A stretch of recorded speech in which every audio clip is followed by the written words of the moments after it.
Guys तो हमारी PT 365 international relations की चल रही थी, तो इसी को हम कंटिन्यू करते हैं। जो 14 G20 समिट है ये ओसाका जापान में हुई है। ये आपको लोकेशन याद रखनी है, बहुत ज़्यादा इंपॉर्टेंट रहती है। ठीक है, जो G20 है वो है क्या? ये इंटरनेशनल फोरम है गवर्नमेंट्स का और सेंट्रल बैंक गवर्नर्स का। 19 कंट्रीज़ हैं और इसमें और यूरोपियन यूनियन है। जो पहली G20 समिट हुई थी वो बर्लिन जर्मनी में हुई थी दिसंबर 1999 में, और इसको होस्ट किया गया था फाइनेंस मिनिस्टर ऑफ जर्मनी और कनाडा के द्वारा। जो G20 है ये 1999 में फॉर्म हुई थी आफ्टर एशियन फाइनेंशियल क्राइसिस हुआ था 1997-1998 में। उसके बाद ही हमने G20 को फॉर्म किया था 1999 में, ताकि हम फाइनेंशियली स्टेबल कैसे कर सकते हैं उनकी पॉलिसीज़ को डिस्कस किया था। इसका एजेंडा क्या था? इस 2008 तक इसका एजेंडा एक्सपेंड हो गया, और इसमें क्या किया इन्होंने, हेड ऑफ़ गवर्नमेंट्स और हेड ऑफ़ स्टेट्स हैं और साथ में जो फाइनेंस मिनिस्टर और फॉरेन मिनिस्टर्स हैं उनको भी इंक्लूड किया। G20 में कोई फॉर्मल क्राइटेरिया नहीं मेंबरशिप के लिए या कोई भी ग्रुप की कंपोजिशन के लिए, और ये जब से एस्टेब्लिश हुई है तब से ही अनचेंज रही है। पहली बार इंडिया होस्ट करेगा G20 समिट को, कहाँ पे? 2020 में। अब इन्फॉर्मेशन इसके रिलेटेड क्या है? ओसाका ट्रैक है। ओसाका ट्रैक जो है वो जापान ने प्रपोजल किया है that seeks the removal of prohibition on data localization. देखो आजकल क्या हो रहा है, डाटा लोकलाइजेशन की बात चल रही है। डाटा लोकलाइजेशन में क्या होता है कि आप अपनी कंट्री के डाटा को अपनी कंट्री तक ही रखते हो, ठीक है, क्योंकि कहा जा रहा है कि जो डाटा है ये द न्यू ऑयल, ठीक है, इससे हमारी इकोनॉमी बहुत ज़्यादा एनहेंस कर सकती है, ठीक है। तो लेकिन जापान चाह रहा है कि नहीं, डाटा को फ्रीली यूज़ किया जाए, डाटा को फ्रीली फ्लो करना चाहिए। तो इसी वजह से जो इंडिया, साउथ अफ्रीका और इंडोनेशिया है ऑलरेडी ओसाका ट्रैक को क्या कर चुका है, बॉयकट कर चुका है, जो कि डिजिटल इकोनॉमी पे, ठीक है। आपको पता चल गया जो 14 G20 समिट थी वो ओसाका जापान में हुई है। G20 क्या है? इसमें 19 कंट्रीज़ हैं और यूरोपियन यूनियन क्या क्या है, इंटरनेशनल फोरम है। इसकी जो पहली G20 समिट हुई थी वो दिसंबर 99 में हुई थी बर्लिन में। ये फॉर्म हुआ था after the Asian financial crisis, ताकि हम फाइनेंशियल स्टेबिलिटी के रिलेटेड पॉलिसीज़ को डिस्कस कर सकें, ठीक है गाइस। जो 2019 में जो G20 समिट हुई है ओसाका में, उसमें हमने 8 थीम्स हैं जो कि हमने जो क्रूशियल है to ensure global sustainable development. ये कौन कौन सी हैं 8 theme? Global economy, trade and investment, innovation, environment and energy, employment, women's empowerment, development और हेल्थ, ठीक है। नेक्स्ट पे चलते हैं G7। इंडिया को रिसेंटली इन्वाइट किया गया है as a special guest for attending the 45th G7 summit at France. 45th G7 summit हुई थी, फ्रांस में हुई थी, तो वहाँ पे इंडिया को एज अ स्पेशल गेस्ट की तरह इनवाइट किया गया। अब G7 क्या है? ये भी इंटर गवर्नमेंट ऑर्गेनाइजेशन है जो कि 1975 में फॉर्म हुआ था। जो इसके मेंबर हैं वो कौन है? Canada, France, Germany, Italy, Japan, UK and the USA। ये डिस्कस करते हैं इशूज़ जैसे ग्लोबल इकोनॉमिक गवर्नेंस पे, इंटरनेशनल सिक्योरिटी पे, एनर्जी पॉलिसी को। G7 को G8 भी कहा गया कुछ साल जब रशिया ने ज्वाइन किया था 1997 में, लेकिन 2014 में रशिया को इस ग्रुप से निकाल दिया गया आफ्टर, क्योंकि रशिया ने क्या किया था, इलीगल एलेक्स कर लिया था क्रीमिया रीजन का। ये हमने कल भी पढ़ा था जब काउंसिल ऑफ यूरोप का हमने टॉपिक किया था कि कैसे हमने रिस्टोर कर रहा है रशिया के वोटिंग राइट्स, जब रशिया को क्या कर दिया था, हमने एक्सपेल कर दिया था उस काउंसिल ऑफ यूरोप से भी। G7 नेशन क्या है? एनुअली मिलते हैं, और ये मेनली जो प्रिसाइड किया जाता है over by the leaders of member countries on a rotational basis पे मेंबर कंट्रीज़ के लीडर्स के द्वारा प्रिसाइड किया जा सकता है। G7 में कोई भी फॉर्मल कॉन्स्टिट्यूशन नहीं है, ना ही कोई इसका फिक्स हेडक्वार्टर है। जो भी डिसीजन लिए जाते हैं ड्यूरिंग द एनुअल समिट वो नॉन बाइंडिंग होता है, और इंडिया G7 ग्रुप का मेंबर नहीं है। तो ये आपको पता होना चाहिए कि इंडिया मेंबर है या नहीं। तो इंडिया G7 का मेंबर नहीं है, ठीक है गाइस। ये आप देख लेना। G4 नेशन में कौन कौन होते हैं? ब्राज़ील, जर्मनी, इंडिया और जापान है। 4 कंट्रीज होती हैं जो एक दूसरे को सपोर्ट करती हैं ताकि हम UN सिक्योरिटी काउंसिल में परमानेंट सीट ले सकें। G20 के हमने ऑलरेडी डिस्कस कर चुके हैं। जो G6 है ये अभी लॉन्गर स्टेटस में है ही नहीं, तो इसको पढ़ के क्या करोगे, एग्जिस्ट ही नहीं करता, ठीक है।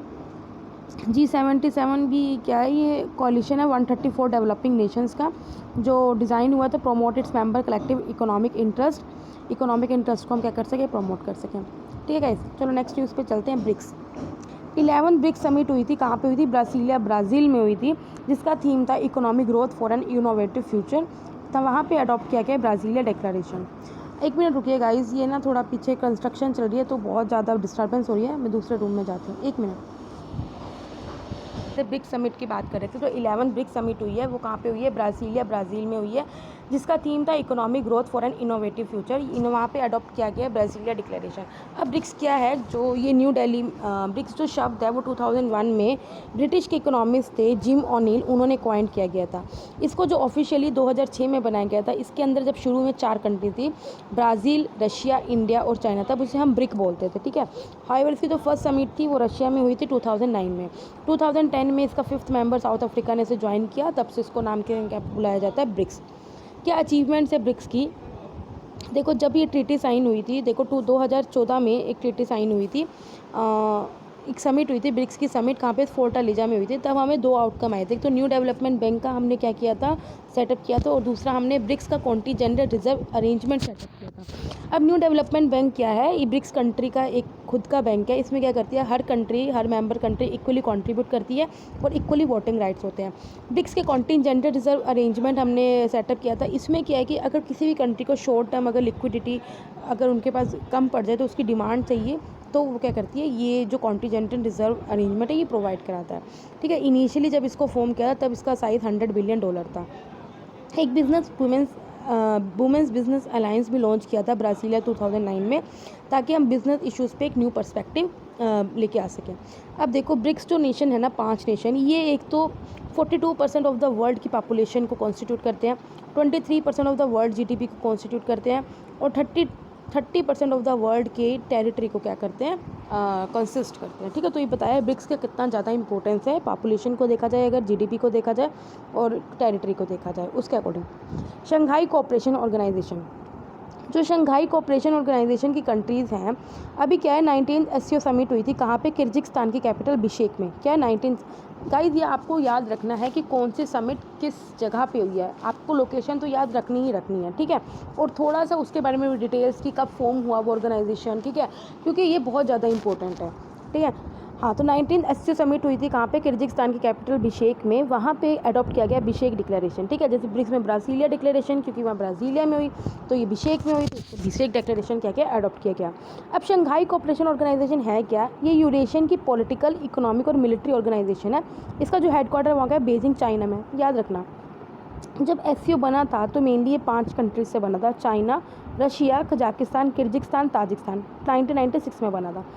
2001 में उज्बेकिस्तान इसको ज्वाइन किया, तब भी इसका नाम यही रहा, और आज तब इसका नाम शंघाई कोऑपरेशन ऑर्गेनाइजेशन हो गया। लेकिन पहले क्या था, इसका नाम शंघाई 5, क्योंकि 5 कंट्रीज थी।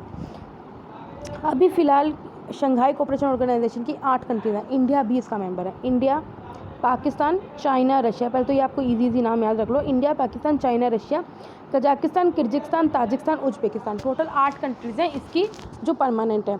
4 ऑब्जर्वर स्टेट्स हैं, जैसे अफगानिस्तान, बेलारूस, ईरान और मंगोलिया। 6 डायलॉग पार्टनर्स हैं, Azerbaijan, Armenia, Cambodia, Nepal, Turkey और श्रीलंका। जो ऑफिशियली जो वर्किंग लैंग्वेज है एससीओ की वो चाइनीज़ या रशियन है।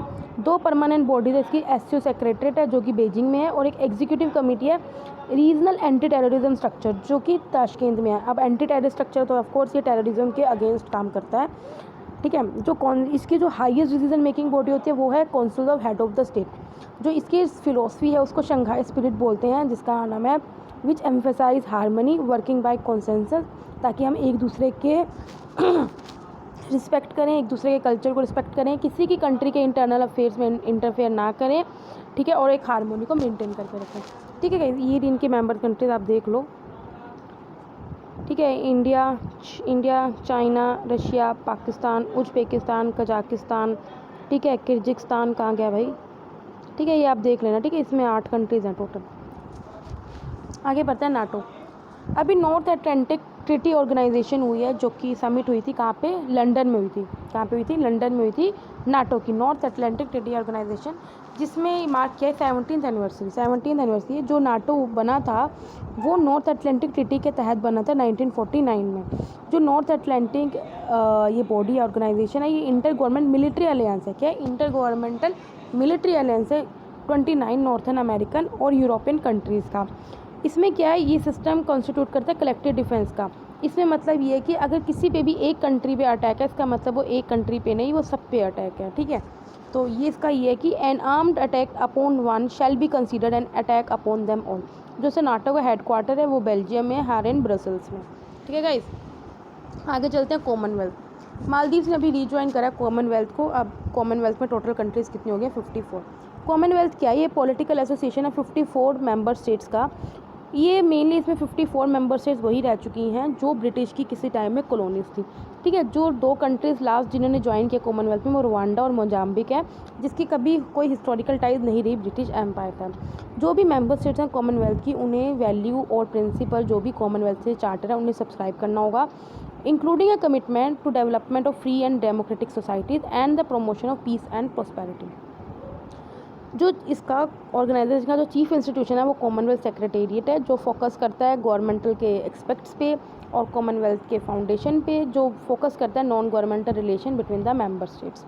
ठीक है, जो कॉमनवेल्थ फाउंडेशन वो क्या करता है कि मेंबर स्टेट्स के रिलेशन पे फोकस करता है, और कॉमनवेल्थ सेक्रेट क्या फोकस करता है इंटर गवर्नमेंट एक्सपेक्ट्स पे।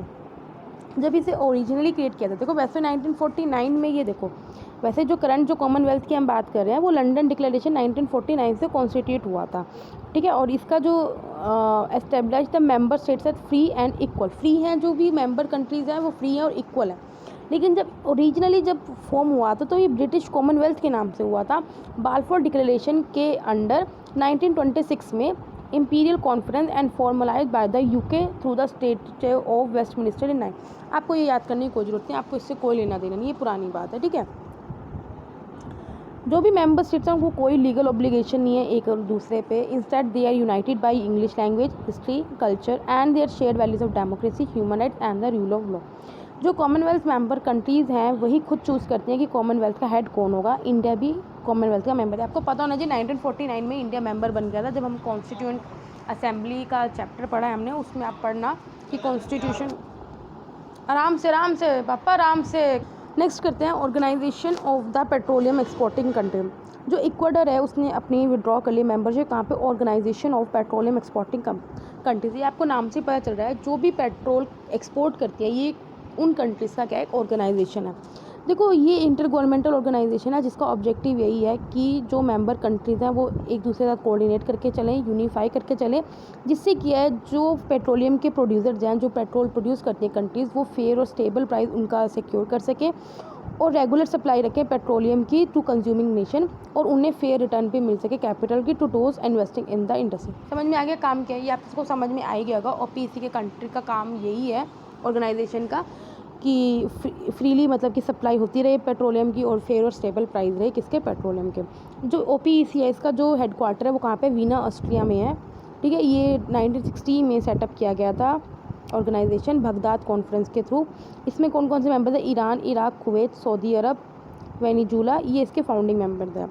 It account for an estimated 44% of global, इसके जो मेंबर्स हैं इनके पास 44% ग्लोबल ऑयल का प्रोडक्शन है और 81.5% इनके पास प्रूवन ऑयल के रिजर्व हैं।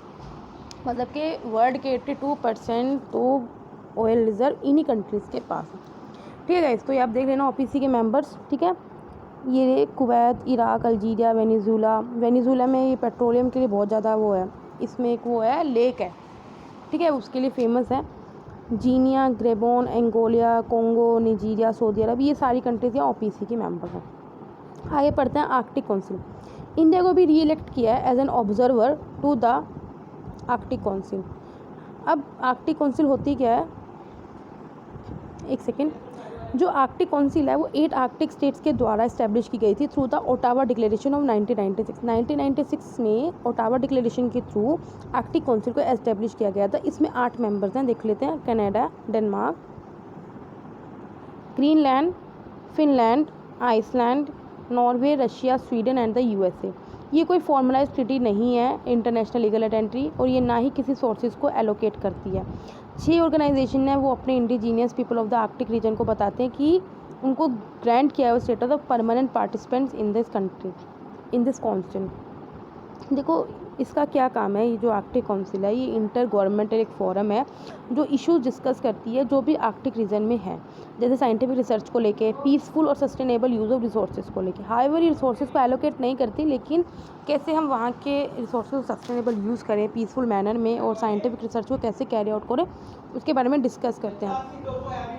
कोई लेते हैं इसमें वो परमानेंट मेंबर्स के एक दूसरे के म्यूचुअल होते हैं। काउंसिल कोई भी प्रोहिबिट नहीं करती कमर्शियल एक्सप्लोटेशन आर्कटिक के रिसोर्सेज में। इंडिया जो है वो फर्स्ट टाइम इसका जो ऑब्जर्वर बना था 2013 में, अभी 2019 में इसका मतलब दोबारा बन चुका है। अब इंडिया और आर्कटिक रीजन का एक दूसरे से क्या लेना देना, ज़रा बता देते हैं। इंडिया का आर्कटिक में अपना रिसर्च स्टेशन है जिसका नाम है हिमाद्री। क्वेश्चन पूछ लेते हैं एग्जाम में कि क्या इंडिया का आर्कटिक में कोई रिसर्च स्टेशन है, अगर है तो उसका क्या नाम है। इसी तरह अंटार्कटिक में है, अगर है ये तो ना क्या नाम है। अंटार्कटिक में भी है, उसका नाम मैत्री है, ठीक है। तो फिलहाल हम आर्कटिक की बात करें तो वही कर लेते हैं। हिमाद्री जो है वो इंडिया का ओनली रिसर्च स्टेशन है जो कि रीजन हमने 2008 में वहाँ पे एस्टेब्लिश किया गया था। बाकी जो वहाँ पे उनका जो national centre for Antarctic and ocean research था उसको रीनेम कर दिया था national centre for polar and oceanic research 2018 में। इंडिया और नॉर्वे ने भी इस पर अपने बायलैटरल जो रिसर्च कॉपरेशन है उसके बारे में डिस्कस किया है। जो national centre for polar and oceanic research है उसने कॉन्ट्रैक्ट साइन किया है एक फेस्को ट्रांसपोर्टेशन ग्रुप में जो असेस देगा आइस ब्रेकर वेसल का, which will be utilise both for the general cargo deliveries to Antarctic stations. India का ONGC है उसने 26% स्टेक यहाँ पे रशिया के साथ मिलके वहाँ पे होल्ड किए गए हैं। इंडिया की पहली जो अंडर वाटर ऑब्जर्वेटरी है आर्कटिक रीजन में वो इंडार्क है। ये आपको पता होना चाहिए कि इंडिया की कोई अंडर वाटर ऑब्जर्वेटरी है आर्कटिक रीजन में, ये नहीं है, वो है और उसका नाम क्या है, इंडार्क। लास्ट न्यूज़ देख लेते हैं इसकी 8 सेक्शन की। Caribbean community CARICOM, prime minister of India को ने एड्रेस किया first India CARICOM leader summit New York. पहली इंडिया कैरिकॉम समिट हुई थी कहाँ पे, न्यूयॉर्क में, और प्राइम मिनिस्टर ने वहाँ पे क्या किया, एड्रेस किया। कैरिबियन कंट्रीज़ क्या हैं, इसमें मेनली ट्रीटी है ये among Caribbean countries to promote economic integration, cooperation among members, to ensure the benefits of integration are equitably shared and to coordinate foreign policy. यही है कि भाई इकोनॉमिक कोऑपरेशन को आपने प्रमोट करना है, ठीक है, जो इक्विटेबली रिसोर्सेज को शेयर करना है और फॉरेन पॉलिसी को क्या करना है, कोऑर्डिनेट करना है। 1973 में इसे फॉर्म किया गया था कैरिकॉम को, और जो इसकी चेयरमैनशिप है कम्युनिटी की वो हर 6 महीने बाद रोटेट होती रहती है मेंबर कंट्रीज़ में। जिसकी सेक्रेटेरिएट है वो कहाँ है, गुआना में है, जॉर्ज टाउन में। जो इंडिया कैरिकॉम जो मेनली फोकस करती है इनकी मिड क्लाइमेट चेंज पे कि कैसे हम क्लाइमेट चेंज के अगेंस्ट फाइट करें एंड इंक्रीजिंग, और हमें कैसे इंडिया की पार्टिसिपेशन ज़्यादा करनी है इन ग्रुप्स के साथ। इंडिया ने अनाउंस किया कि वो $14 मिलियन देगी कम्युनिटी डेवलपमेंट प्रोजेक्ट्स के लिए कैरिकॉम कंट्रीज़ में, और 150 मिलियन देगी किसमें, सोलर, रिन्यूएबल एनर्जी और क्लाइमेट चेंज रिलेटेड प्रोजेक्ट्स में। आप ये देख लो कैरिकॉम मेंबर स्टेट्स में कौन कौन सी मेंबर स्टेट्स हैं। USA भी है, Bahamas, Cuba, Mexico, Honduras, Nicaragua, Costa Rica, Panama, Jamaica, Haiti, Dominican Republic, ठीक है, Colombia, Venezuela, Guyana, Suriname, Brazil, ये सारी कंट्रीज़ जो हैं ये कैरिकॉम की कंट्रीज़ हैं, ठीक है। सो गाइज़ यहाँ पे हम ये कंप्लीट कर लिए 8 इसका। नेक्स्ट वीडियो में मैं क्या करूँगी, ये इंटरनेशनल इवेंट स्टार्ट करूँगी। तब तक के लिए टाटा। अगर आपको पसंद आया तो प्लीज़ मेरा लाइक कर दें और चैनल सब्सक्राइब भी करें। Thank you guys.